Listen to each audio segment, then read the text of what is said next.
Whether you're a world-class athlete or a podcaster like me, we all understand the importance of mental and physical well-being and proper recovery for top-notch performance. That's why I'm excited that Unified Healing is sponsoring podcasts on the Blue Wire Network. Unified Healing is a new and super innovative global network of wellness centers powered by Energy Enhancement System, or EE System. If you haven't heard of the EE System yet, then you'll want to listen up.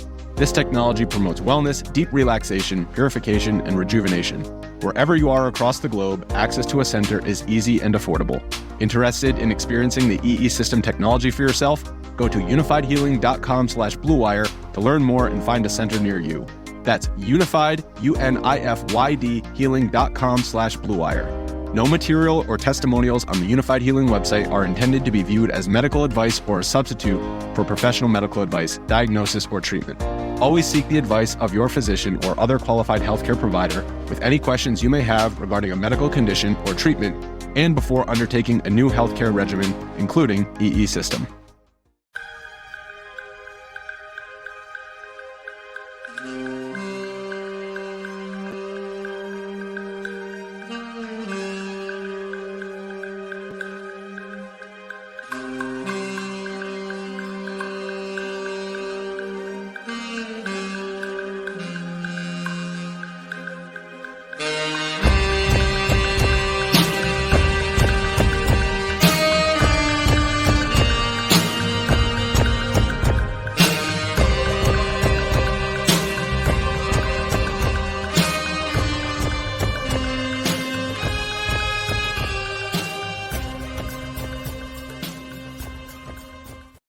Hello, everybody. Welcome to Pod Mavericks playoff preview.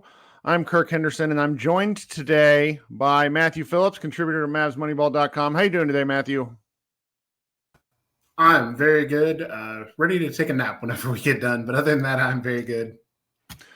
Well, you guys will notice that this show was twice delayed. Frankly, this has just been a little bit of a difficult week for Josh and I with both real life stuff. And you guys know that we don't do this for a job. We do it primarily for fun. And then what I used to refer to as beer money, and now I consider daycare money for both Josh and I. And so things just happened and we're here. Josh will be with us probably on Sunday, but he's had some life things occur, and we just decided, hey, you know what? It's playoff previews. There's a ton of Mavs stuff out there.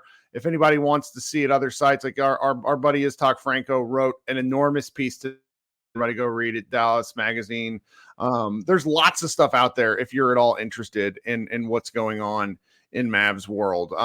Matthew and I are going to try to preview the series as best we can. But before we get started, I just wanted to point everyone, if you're at all interested, yesterday during the day, I had an interview with friend and ESPN reporter Tim Bontemps to talk a little bit about his job and also the MVP race as a whole. I think by and large, the interview was pretty well received. I've gotten some very interesting criticism, which kind of boils down to, why didn't you yell at the person you brought in on the show and demand that he answer for his war crimes in relation to MVP voting? And the simple thing, my main response to that is like, I don't really agree. Friend of the show, Jason Gallagher, kind of came on a couple of weeks ago and was like, kind of ranting, but it's very much like in the kayfabe sense. Like it was, he obviously wants Luka to be MVP, and I think we all believe that Luka is a worthy MVP, and we think people should vote for him. But I think kind of the stance that most people that think about this enough come to is that Jokic is also a pretty darn good MVP. And one of the challenging parts about MVP as a whole, I think, is that there is no actual standard for voting. Like what you determine valuable seems to change every year. And that can be very frustrating for people like, Matthew, for example, who I think is pretty annoyed at the way the voting is going. But I want to, I'm kind of past it in the sense that now I want to talk about the freaking playoffs. And I really think the Mavericks could actually do something. And so the MVP is secondary to winning a ring. So unless you have any MVP comments, I think we should just kind of hop right in. And please feel free to give your MVP comments, because I'm going to give you a very short summation of my issue with the MVP. Jokic winning MVP this year is completely fine. However, it is logically inconsistent with the last at least two of the last 3 years of MVP results. One, Luka had a better year than Embiid did last year, and Sure. Jokic was better last year than he was this year too during the regular season, and Embiid still won. Also, Jokic won an MVP with a worse record than the Mavericks, with Luka averaging more points and assists and a reasonably close amount of rebounds relative to a point guard to a center. So understand that it's basically we've started from the last little bit here of the MVP is Jokic, and we work backwards from there to get to the rationale. That being I certainly said, think that's how we got to Embiid last year. yeah. And that being said, I think that happens a lot. Jokic is an all-time great. So I am annoyed about it because of how much of a foregone conclusion it's been for people. And because I don't think it makes logical. I don't think the logic is consistent with how it's been for other people. But that being said, you are correct that the actual games themselves that will happen in the playoffs will matter. And I do think that it will annoy Luka some, and that'll probably help him, because I think there's a tendency among people to kind of compartmentalize people into one of two categories, where they're either people who care about individual awards or people who care about winning. And it's just not how it works. Like, you can, like, I do not know Luka personally. I've never met Luka. I don't want anybody to pretend like I'm saying this with inside knowledge, and I am not.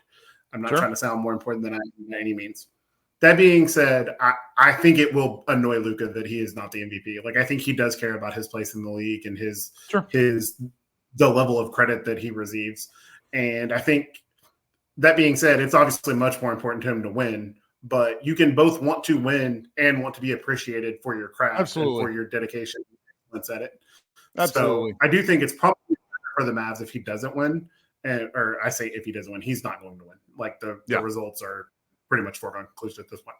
So that brings us to the actual series that is about to occur, which is a really, really interesting place to go just because of the way things can work out. Because the Clippers and the Mavs actually, it sounds weird because when you think of the Clippers, you think of obviously Kawhi and Paul George and even the other people that they've had. But you think of them so much as team wings. And for the Mavs, they have been team no wings. Yes. So you think of them polar opposites because of that. But in reality, the ways they play are actually very, very similar in that they're both extremely isolation-heavy teams. They're first and second in possession and isolation possessions per game, and they're first and second in isolation efficiency per game. The Mavs are second in possessions and first in efficiency. The Clippers are first in possessions and second in efficiency. So these are the two premier isolation basketball teams in the NBA. And they're also actually, you wouldn't think this just because of the reputations of the players on both teams, but they're actually very similar defensively in isolations. They're both pretty middle of the pack as far as defensive isolation teams. So they're actually much more similar to the way that people are as far as their play styles. And then, I like to relate everything to movie scenes. So one of the things for me, this series, if you remember in the movie Speed, like while everything is going on at the very end, when they end, or not at the very end, but at the part where they go to the airport, the one guy on the bus is like, man, I've already been to the airport. And that's how I feel about this series. Like, as great as everything's going to be, as much calamity is going on, as much as good as everything's been with the series. Like, when I found out we were going to play the Clippers again, I'm just like, man, I've already seen this. Like, can't we do something else? I know. And that's because that's out of an abundance of respect for the Clippers. Absolutely. They're just really good. And then, well, so that's the tricky first part. I have one more movie quote I'll make here in a little bit. Oh, yeah, go ahead. Go ahead. Well, the tricky part for me is that I sort of felt, this is like a feeling, like pure nonsense. I started sort of tweeting that I thought this was going to be the playoff series that the Mavericks got in early March. So this has just been living in my head. When the Mavericks made all these trades, one of the Clipper guys I follow is like, that's a whole lot of trades to make just for the Clippers to beat you again. And that, that obviously hurt my feelings. And then we end up here with, the money, like I'm towards the second half of the podcast. Maybe you can talk a little bit about the betting lines, but like the money has swung all towards the Mavericks, which is fascinating. We have no idea about Kawhi Leonard's health. And I'm pretty sure what happened was Adam Silver basically told the Clippers, shit or get off the pot. You cannot continue to not give a health update on the most important player on your team. So Lawrence Frank came out yesterday and said he's questionable and that he had at least according to Shams Charania, he had a shot several weeks ago to deal with his inflammation.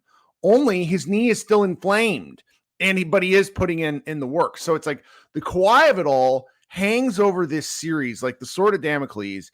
And if it doesn't come through, like if he doesn't play, that makes almost all of our talk useless because the Mavericks are going to win. And if he does play, that makes it such a fascinating series because in my kind of, big picture view, I think the Mavericks should win. I think they can win, but I think it becomes like you just sort of mentioned there, like a kind of just like a dark mirror battle between these two teams because it's going to be it might come down to sort of coaching decisions paired with what superstar performs when and at what time. Does that make any sense? Oh, it makes a ton of sense. So for me, the way I chose to look at the Kawhi piece of this is just, and I'm hoping the Mavs are doing the same thing, and I would assume that they are, is I would just assume that you're going to get Apex Predator Kawhi. It's much easier to adjust down to not having more fun too. But if they go in thinking, they're going to have a compromised version of Kawhi or no Kawhi, and they plan for that, and then Apex Predator Kawhi shows up, you're in trouble. But if they go in and they plan for Kawhi and they play, it's much easier to adjust to Amir Coffey playing instead of Kawhi than it is to adjust to Kawhi playing instead of Amir Coffey, is basically the way that I would say it. It's easier to it's plan for the worst, hope for the best. So not that I'm not that I would say that we would ever want anyone to be injured. Like I'm a fan of the sport and I would like to see everybody at their absolute best. And Kawhi at his best is one of the very few people in the world that can match Luka at his best, or at least come close, or depending on your fandom and how much you value playmaking versus defense, where that falls. But it's going to be very interesting. I've seen some stuff about the centers and about how the Mavs will do when the Clippers go small.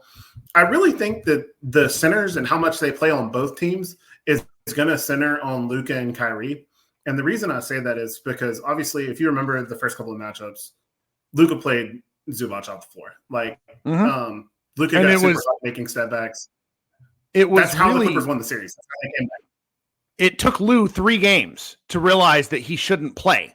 And that was how they eventually destroyed the Mavericks, because the Mavericks went jumbo. And the only way, the 2021-22 series was so freaking weird in hindsight. And I don't really think we can take anything away from that other than when you look at like Kristaps Porzingis now versus then, he's a completely different healthy animal. Good for him. But I'm just shocked that the Mavericks even took it to think about it, they almost went up 3-0 had Rick Carlisle not called like a horrid timeout during a Mavericks run. It's that series is just it's so weird. Minimum stopper on his own team.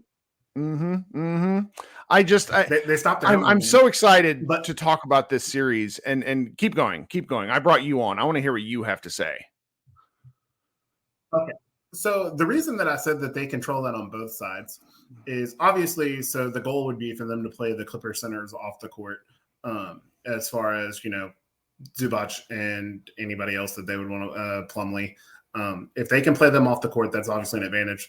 But the other side of that is Luka, for all of his defensive faults that people point out and everything, when he's engaged, his 2 primary faults are, one, obviously he can get a little lost off ball sometimes. But the big one is that he struggles getting through screens. The Clippers, when they were at their peak, they went through their 26-5 run. The biggest thing they did is they ran a whole bunch of Harden, Terrence Mann, the 2 super wings, and Zubac. And they ran a ton of Harden, Zubac pick and roll. And, they got downhill. Zubac finished. Harden shot super well during this. He shot like 42% from 3 during this or something like that. Like it was ridiculous. Like he's not the James Harden of old, but he was like 18, 10, and 5 on really good efficiency. He's such a confusing player. So Yeah, so the reason that Luka and Kyrie are so important as far as the Mavs centers being able to stay on the court in those scenarios is how well they can get over screens. Because while Gafford and Lively, I'm not sure about Lively's status right now. To be clear, like I don't know. I haven't seen an update. I'm assuming he will play as well.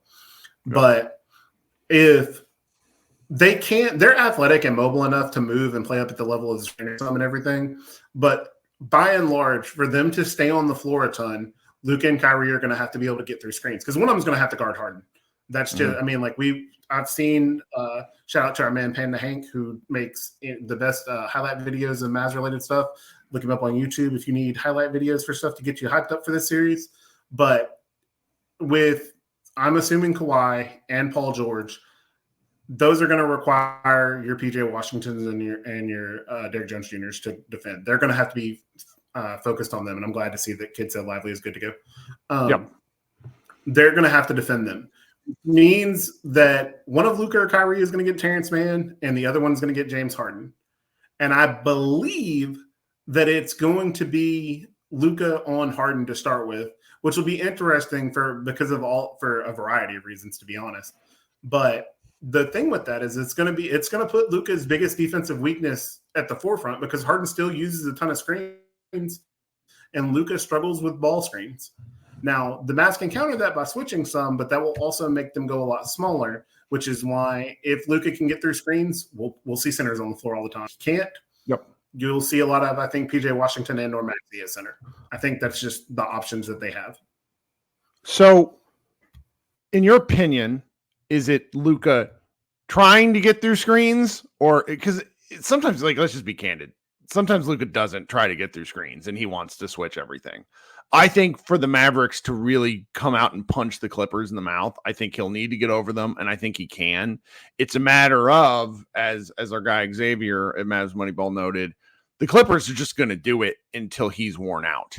And that's actually the really sort of, I don't want to say like scary because that's a little bit hyperbole, but it's the concern over the long haul of like of the Clippers trying to physically wear Luka down throughout the course of the series. It's a good tactic.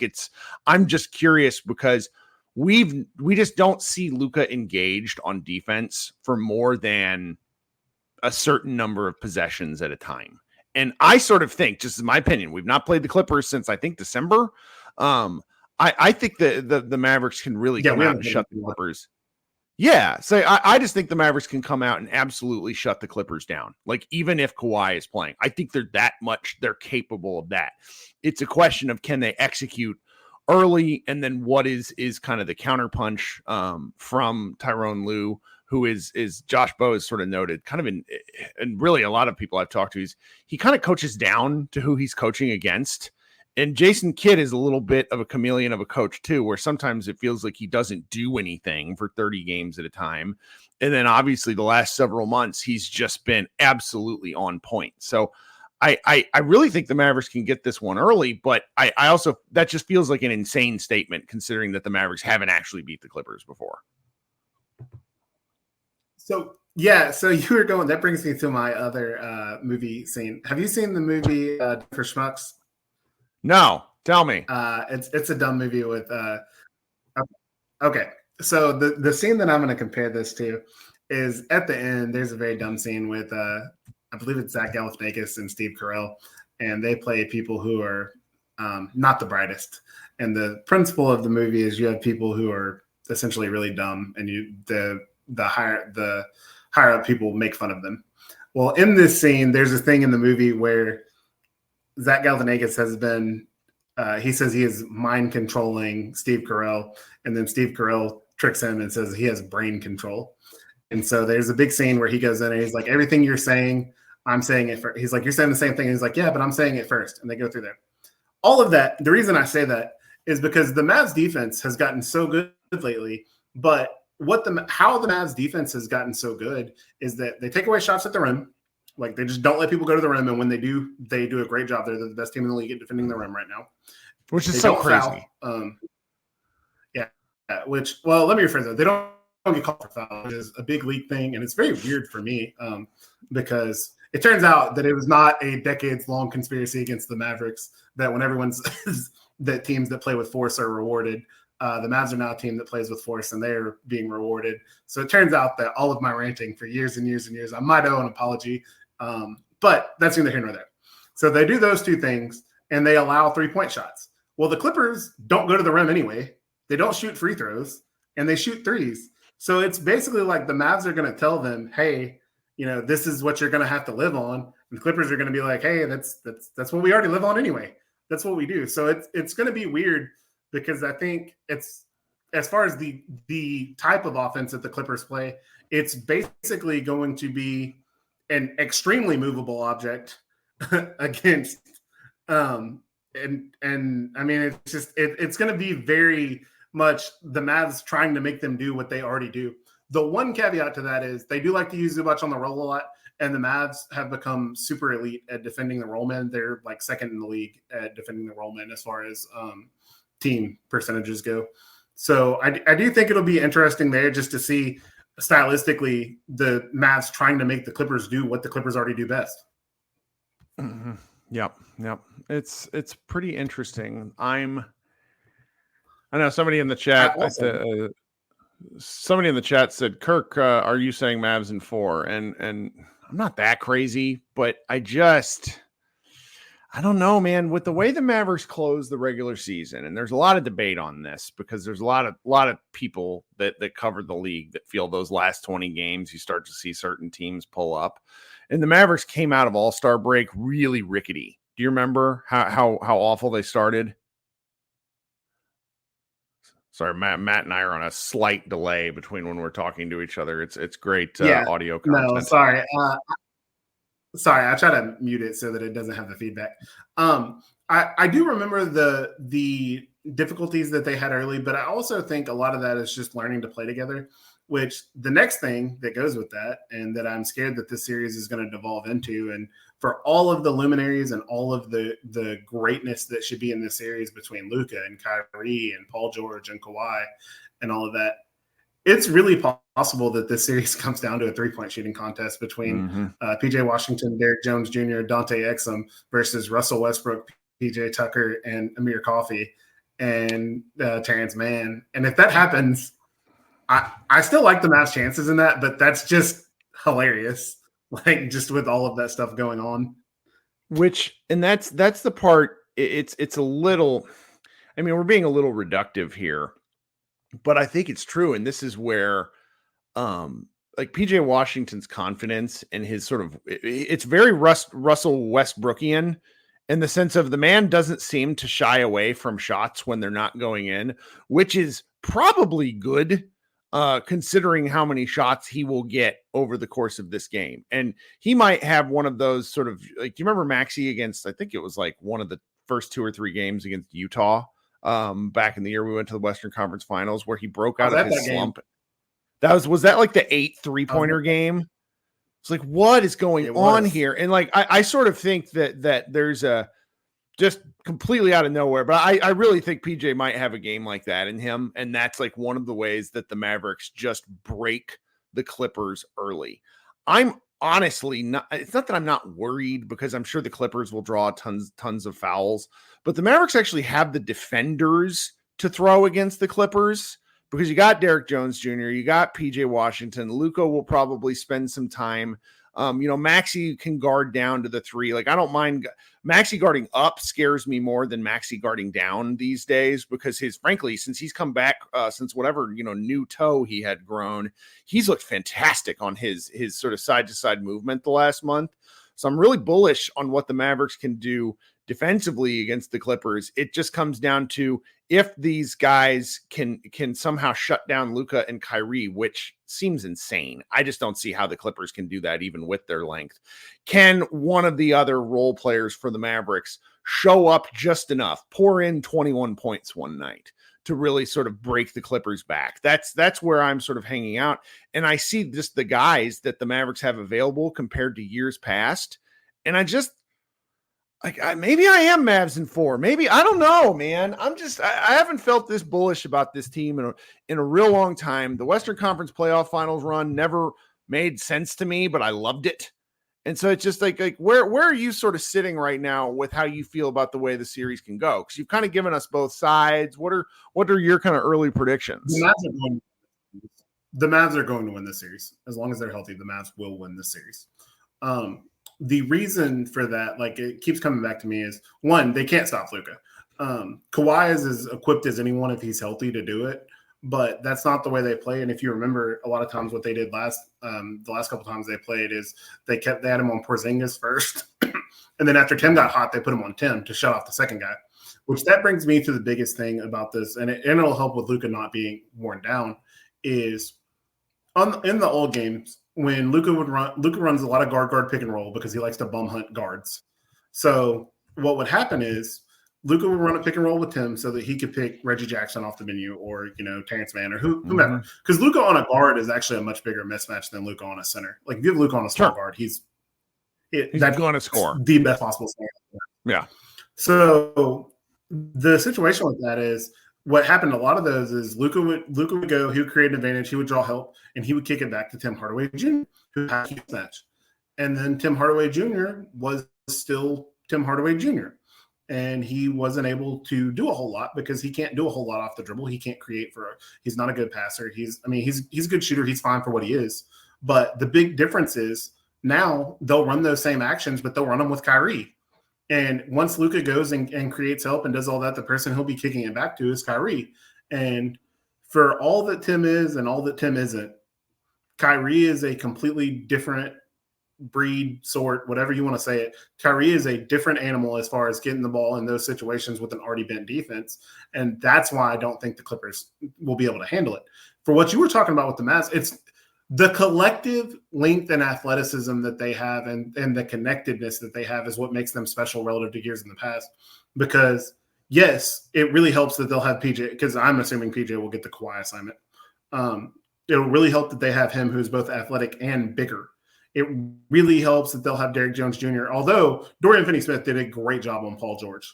All of that being said, the biggest thing that they have is that they're more than one of those guys. It's not like you're going to look at the Mavs and be like, hey, you've got Reggie Bullock and Dorian Finney-Smith and nothing else as far as wing defense. And we didn't even have Bullock in those series. He wasn't there until the next year.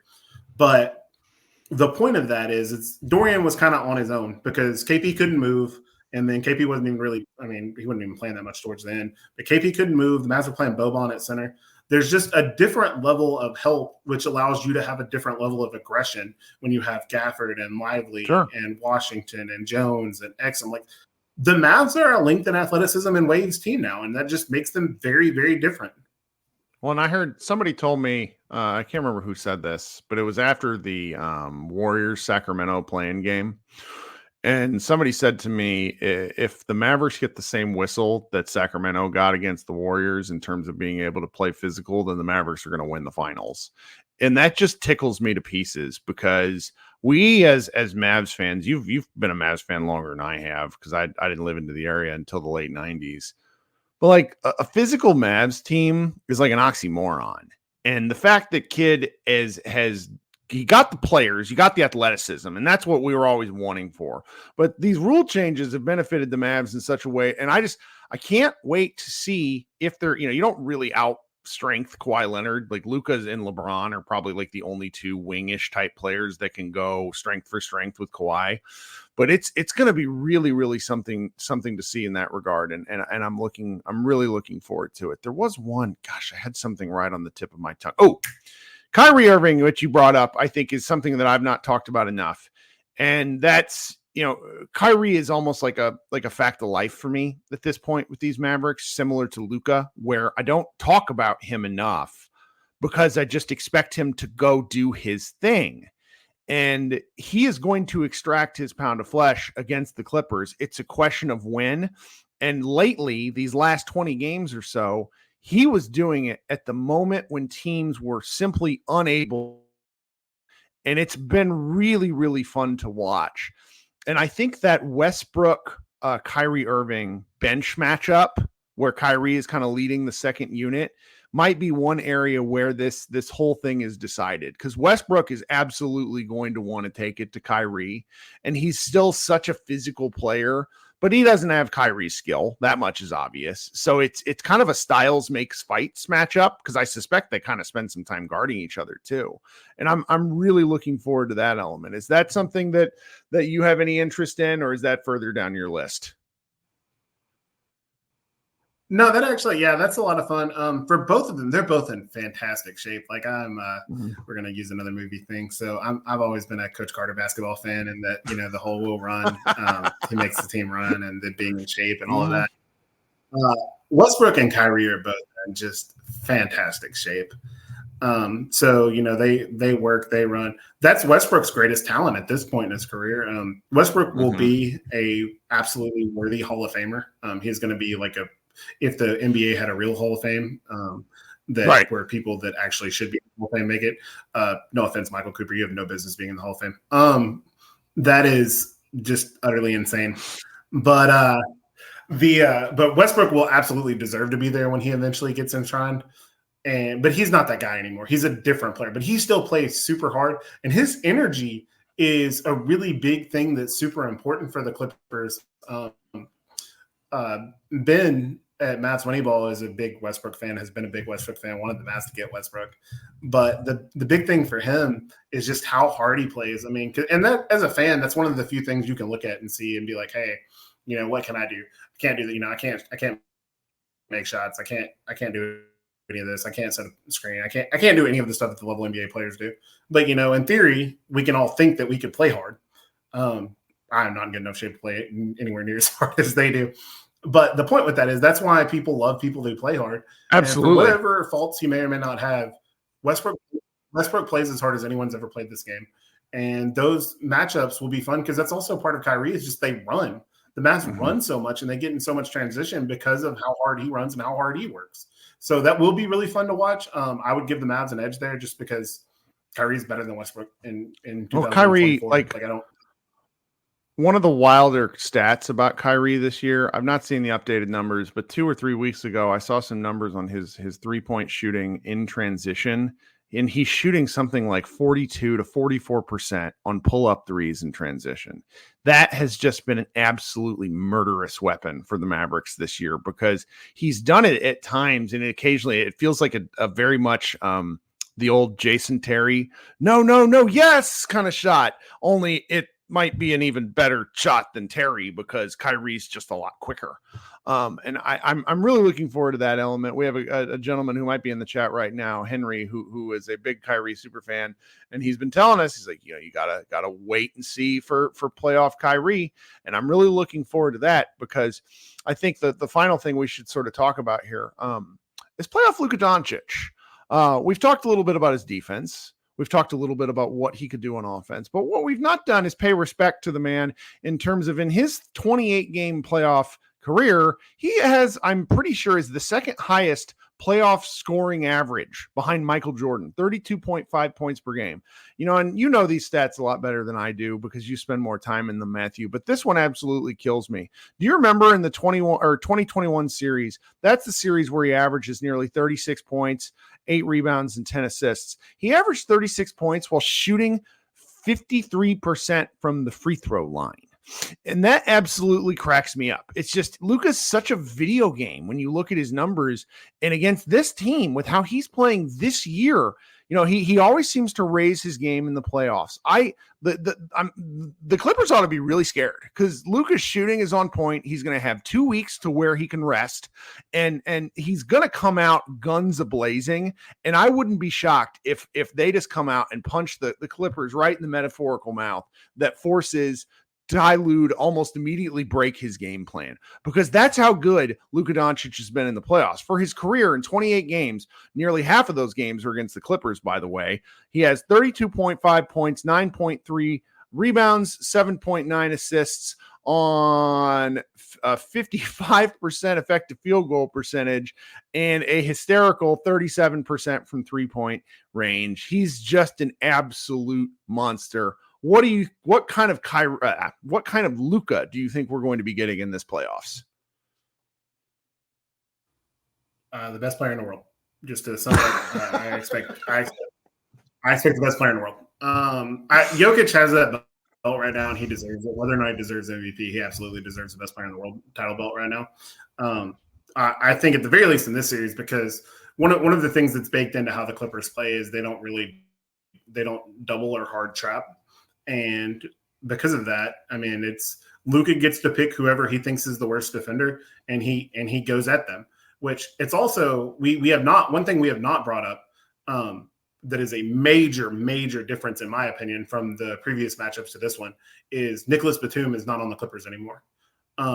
Batum is one of the very few wings in the NBA that has Luka's size to be able that he can bother Luka size wise. Like he is a huge wing and he can shoot. I think he actually went cold in the second series. I don't think he shot that well, but just in general, he's huge. He could bother Luka and that's all of the minutes that he was able to guard him, which also obviously the primary defender on him was Marcus Morris, and he's gone as well. We all talk about Kawhi and Paul George and all that, but the secret of that is they carry too much of an offensive load to have to guard Luka every position. We talk about Luka wearing down. Even if Kawhi is healthy, if you ask him to guard Luka for a whole position and be apex predator Kawhi on offense, if his knee's not hurt right now, it will be in 2 games. Yeah, and that's just not a thing. And PG, he's made PG fall down 17 times. He's been very rude to Paul George since his rookie year.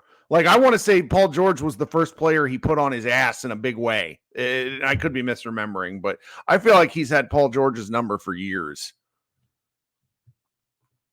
He has, and I feel like because Paul George is pretty famous for the whole "that's a bad shot" thing, which is not fair to Paul George because Paul George is legitimately a great player, but that's a bad shot, and I could very easily see him throughout this series just being like, "That's a bad shot" after Luka makes something, and so I don't think they have a great matchup for Luka, and because of that. I really think Luka is going to go off. It would not surprise me at all for Luka to average 40 in this series. I'm not 100% certain that's the best thing for the Mavs either, though, for a variety of other reasons. But Luka is going to have a monster series. I think Kyrie is going to have a monster series, and I think the Mavs are going to win. And if Kawhi is anything short of right there close to Luka, I don't think it'll be that long. I officially predicted, I don't know if it's came out yet on the Mavs Moneyball thing, I've predicted Mavs at 6. If Kawhi is anything short of just absolutely the best he is, he's going to be he's not going to don't ask for a screen. So there is no honor in basketball. I would point out the whole you don't need the ISO. You don't get bonus points for ISO. Luka's great talent. Somebody a long time ago said it, and I can't remember who it was, and I would give them credit if I could. Playing Luka is like racing somebody who has the starting gun, who gets to choose when the race starts, and that is going to be the big thing for him as far as anybody that's guarding. He gets to start the race, and because of that, he's always going to be able. That comment, Tice Summerall, that legitimately made me laugh. It reminded me very much of the Devin Booker "we're not doubling and open runs" comment, except it's the actual NBA. So that is you have made me laugh. No, it's great. It's and it's what it's done is and let's be clear here. I have a very healthy respect for this Clippers team. They have hurt my feelings twice.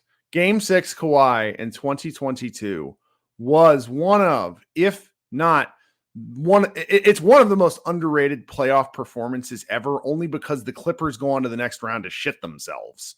And that's what's so frustrating, because I think people outside of these two fan bases don't really realize how good these two series have been, because the Clippers died each time right after. And it's very frustrating because the Clippers are really again, you mentioned that run that they went on earlier this year. 26-5? It's great. And I hope the series is short because I would like the Mavericks to win. But I think what we're in store for is just really a chess-based basketball matchup where I think you're going to see Luka come in early and punish the Clippers, and then you're going to see Kyrie absolutely break their backs, and I cannot wait for that. I mean, some of the stuff that Kyrie Irving did in these last several games, as all of the Mavs fan base was really pushing the Luka MVP narrative, Luka kind of closed the season a little raggedy because he's played a gajillion games and was beat up. And you remember against the Denver game, like Kyrie pulled them over the finish line on that one. Like the Mavericks could not score, and so it's seeing a refreshed Luka, Kyrie, who gets to eat a meal since he wasn't eating, what do you call that? Fasting for Ramadan for several during that period of time, and yet still playing amazing basketball. I don't know. Our fans, I went on Reddit yesterday and made a mistake, and a bunch of people were mad at me. And Kirk's a grump. Kirk says mean things about the Mavericks. I'll tell you what, guys. I think the Mavericks can win a fucking NBA championship right now. That's how hyped I am on this team. Okay, really pumped. I'm really excited, and I think everybody else ought to be too. It's just this is the time of fandom that you ought to lean in on the team being awesome, because we just don't get it. Do you remember how awful last year felt at this point in the year? We were just we were glad to be dead. It was an awful season, and now we're here, and this is so great. Yeah, the deal on that is I'm the last person to try to gatekeep fandom. Like, everybody be fans how you want to be, but just understand that it is rare for teams to win. There's one team in every league that wins a championship every year. So obviously, well, more often than not, approximately 30 to 1. You are going to be sad if you are a fan at the end of the year because your team is going to lose the last game they play. That being said, the Mavs are fun. Live in the moment. Enjoy them. Yeah. Have fun. That is what this is fun. The Mavs are they're a super fun team. There's no reason to borrow rain from tomorrow and be like, well, if they play the Nuggets or if they play Boston, they're not playing them. They're playing the Clippers. And while the Clippers are good enough and your healthy respect for them is absolutely needs to be a thing. I know Matt Moore, points out that a lot of people think the Clippers lost this series, but I know you don't think that, and I know I don't think that because I remember the series. But that being said, the Mavs are really good, and the point of this is to go watch it and love it. If you want to be a fan, this is the point. Have fun, watch it, and pray for the absolute crazy, insane dream that it ends up being a Mavs Knicks finals, and you get to see Luka and Jalen Brunson go at each other. And that would be really it's a couple of guys in the chat are talking about that. A Boston or Knicks matchup in the finals would be disgusting, and it would really hurt me. But that's why I watch sports, is for absolute crazy amounts of drama and to be entertained. It's just a lot of fun. This is a good question down there in the chat. It's worth addressing. So Footang01 says, how come the Mavericks didn't try the last 2 games of the season to get the 4th seed? So the Clippers were playing the Jazz and the Rockets, right? They lost both those games. Not great. The Mavericks would have had to close out and win both their games, which I think they could have done. But Luka was looking ragged. He was physically, I think, pretty banged up. And then I think they wanted to get Kyrie a little bit of rest. That's the longest stretch of basketball Kyrie's played probably since the championship season in Cleveland. He's just played a ton of minutes, and why risk it? I mean, for everybody who remembers the Mavericks Western Conference Finals run, Luka got hurt in the second half of the Spurs game in game 82. It nearly blew everything up. It was awful. So it's why chance fate, I think, was the answer. And I found myself, it's very easy to be frustrated in hindsight, but I don't think the Clippers have some tremendous home court advantage that matters. And, the Mavericks get the next weekend game, so I'm looking forward to it. And it moved the Nuggets out of their bracket. So that's the one other thing. We can't, the Mavs losing to OKC was good for them because it moved the Nuggets out of the bracket, which, the Nuggets are monsters, man. The biggest thing to be scared of as a Nuggets fan is they have 6 players, and it's really hard for people to be healthy for that long, because they played a long season last year. Obviously, they're playing a long season this year, and so the later you get them, the better, I think.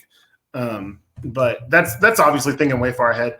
The Mavs need to win the series. The Mavs they have not done enough to earn thinking forward, second series, third series, anything like that.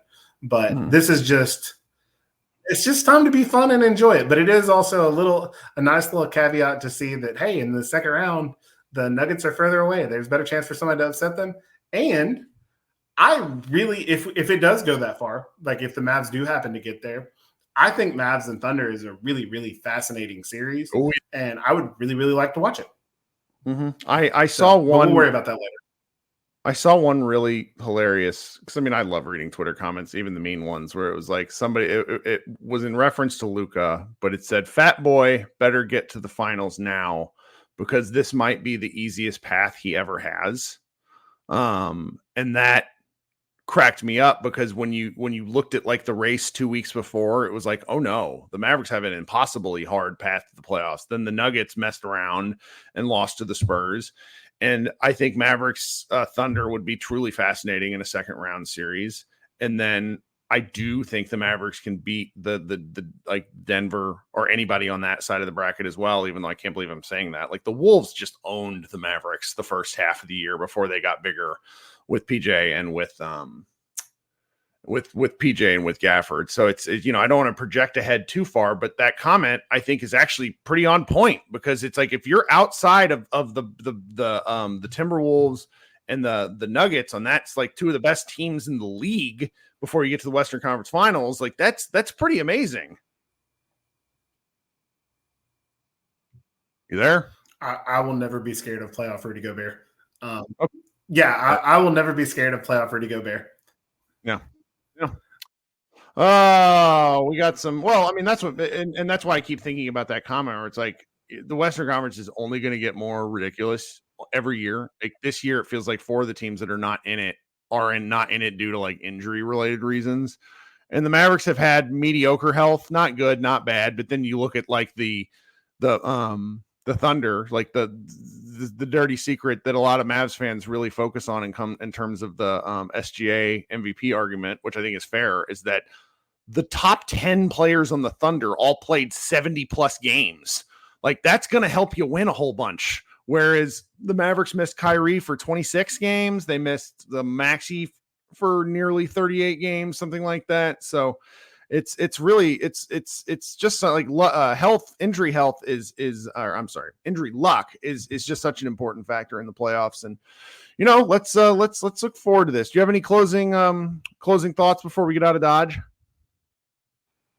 The only thing I do is, again, I would double down on just really enjoy it and expect to see Luka and Kyrie be the best offensive duo in basketball, and just watch. I mean, they're masters of their craft, and that's what we're here for, is to watch their greatness.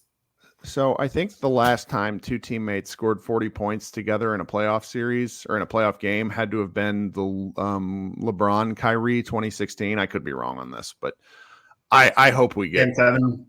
Yeah, the 41. I hope we get a game like that. Like the internet will break if those two just go off like that. And the Mavericks might need it because the Clippers are also really good at offense. All right. Thank you so much for hanging out with us, guys. This is longer than I intended to keep Matthew. I should probably get back to work.